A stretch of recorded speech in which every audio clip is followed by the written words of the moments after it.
សម្រាប់ពលគ្រូនៅក្នុងវីដេអូនេះគឺជា part ទី2ដែលយើងសិក្សាទាក់ទងជាមួយនឹង C#.NET Data Type ដូចគ្នាប៉ុន្តែនៅក្នុង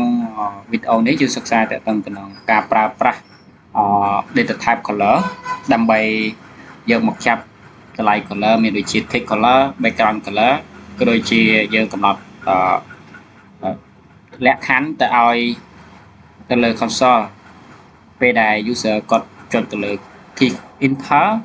យើងនឹងទទួលបានតម្លៃ enter មកវិញប៉ុន្តែក្នុងករណីថាគាត់ចុច copy enter នោះយើងទទួលបានតម្លៃផ្សេងពីនោះអញ្ចឹងកុំឲ្យខាតពេលយូរយើងចូលមកវីដេអូតនេះជាដំបូងអាត្មានឹងទៅសេពីកូដមួយហើយនឹងបញ្យល់ទៅតាមលំដាប់លំដោយ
អញ្ចឹងអាត្មាបានប្រកាសជាមួយនឹងconsole.color ដើម្បីវាចាប់យកពណ៌អញ្ចឹងអាត្មាមានអត្ថេចំនួន2គឺអត្ថេទី1គឺ color rate ឲ្យវាស្មើតម្លៃ console.color ជាយ៉ាងអញ្ចឹងនៅក្នុងកូដ មួយបន្ទាត់នេះទោះបីអាត្មាតាំងអាញ៉ាត់ color ដាក់ពណ៌ក្រហម color red ក៏ដោយប៉ុន្តែអ្វីដែលវាចាប់ទទួលបាន color នោះគឺយើងប្រើ console color ដល់ជាយ៉ាងអញ្ចឹងវាកូដមកបន្ទាត់នេះកន្លែងនេះគេថាវាប្រើកន្លែងនេះវានឹងទទួលតម្លៃពណ៌របស់វាគឺពណ៌ផ្ទៃមេឃចំណែកកូដមកបន្ទាត់នេះអាត្មាបានហៅវាហៅ data type ឈ្មោះថា console color green ហើយអាត្មានឹងចាប់ពណ៌វា console color dot green អញ្ចឹងតម្លៃហ្នឹងបើយើងហៅមកប្រើហៅ variable នេះមកប្រើអញ្ចឹងអា variable នេះកូដមកបន្ទាត់នេះវានឹងចេញពណ៌ green ពណ៌បៃតងអញ្ចឹងឥឡូវយើងមករានកូដនៅរានកូដតគ្នាអញ្ចឹងវាក៏ចេញប៉ុណ្នេះអញ្ចឹងឥឡូវយើងសេកូដបន្តទៀត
ចូលមកដល់កូដទី2អាត្មាមានអត្ថេចំនួន2ដូចគ្នាគឺអត្ថេទី1គេហៅ y យ៉ាងហើយអត្ថេទី2គឺ b ប្រង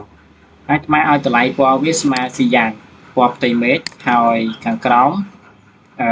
អាត្មាមានអត្ថេដែលមានឈ្មោះថា b ប្រោនហើយឲ្យតម្លៃពណ៌វាពណ៌ yellow ពណ៌លឿងអញ្ចឹងបន្ទាប់មកដើម្បីចាប់យកដើម្បីប្រើ background color បានអញ្ចឹងអាត្មាបានដាក់ហើយ data type មួយដែលមានឈ្មោះថា console.background color អញ្ចឹងឲ្យ background color នេះស្មើ y យ៉ាងអញ្ចឹង y យ៉ាងតម្លៃវាconsole color.c យ៉ាងអញ្ចឹងតម្លៃវាពណ៌ background color វាពណ៌ផ្ទៃមេឃ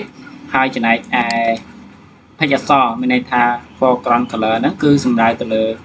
ពេលដែលយើងហៅវាមកប្រើគឺយើងហៅភេទអក្សរវាពណ៌ b brown អញ្ចឹងពណ៌ b brown វាស្មើនឹង yellow អញ្ចឹងពេលដែលយើង run code background ពណ៌ផ្ទៃមេឃហើយcolor text color ពណ៌លឿងអញ្ចឹងកន្លែងនេះវាចេញ background ពណ៌ផ្ទៃមេឃនិង text color ពណ៌លឿងអញ្ចឹងឥឡូវយើងមកយល់ដឹងពីកន្លែង comment ដែលអាត្មាបិទនេះបន្តិចតាក់ទងទៅនឹង console.clear ហ្នឹងប្រើសម្រាប់អីអញ្ចឹងក្នុងករណីថាយើងប្រើ console.clear ហ្នឹងបើសិនជាយើងបើកកន្លែងនេះគឺមានន័យថាbackground color ហ្នឹងគឺវា full មានន័យថាគឺវាពេញទៅនឹងតាម console អញ្ចឹងអាត្មានឹង run ឲ្យមើលតាក់ទងទៅនឹងកន្លែងហ្នឹងគឺពេលយើងបើកកន្លែងហ្នឹងគឺវាចេញ full អញ្ចឹងកុំឲ្យវាចេញពេញអញ្ចឹងអាត្មាចង់បានទៅលើ text color ទេ background វាត្រឹមtext color នេះទេហើយនឹងពណ៌ background វាបន្តិចទេអញ្ចឹងយើងធ្វើការបិទនៅ color មួយនេះអញ្ចឹងកន្លែងនេះគឺវា apply full បើយើងចង់បានពេញយើងប្រើបែបដូចអាត្មាទៅអញ្ចឹងយើង run code បងប្អូនអញ្ចឹងដោយអ្វីដែលអាត្មាបានពន្យល់គឺ background color វាពណ៌ផ្ទៃមេឃចំណែកឯ text អក្សរវាគឺពណ៌លឿងហើយកន្លែងត្រង់កន្លែងនេះតើតើយើងប៉ះ key មួយកន្លែងconsole.text key ហ្នឹងតើតើយើងប៉ះ key មួយបានវាបិទនៅទាំងconsole ហ្នឹងអញ្ចឹងប៉ះ key មួយទៀតវាបិទអញ្ចឹងឥឡូវយើងបន្តទៅកូដទី3ទាំងអស់គ្នា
ចឹងសម្រាប់កូដចុងក្រោយ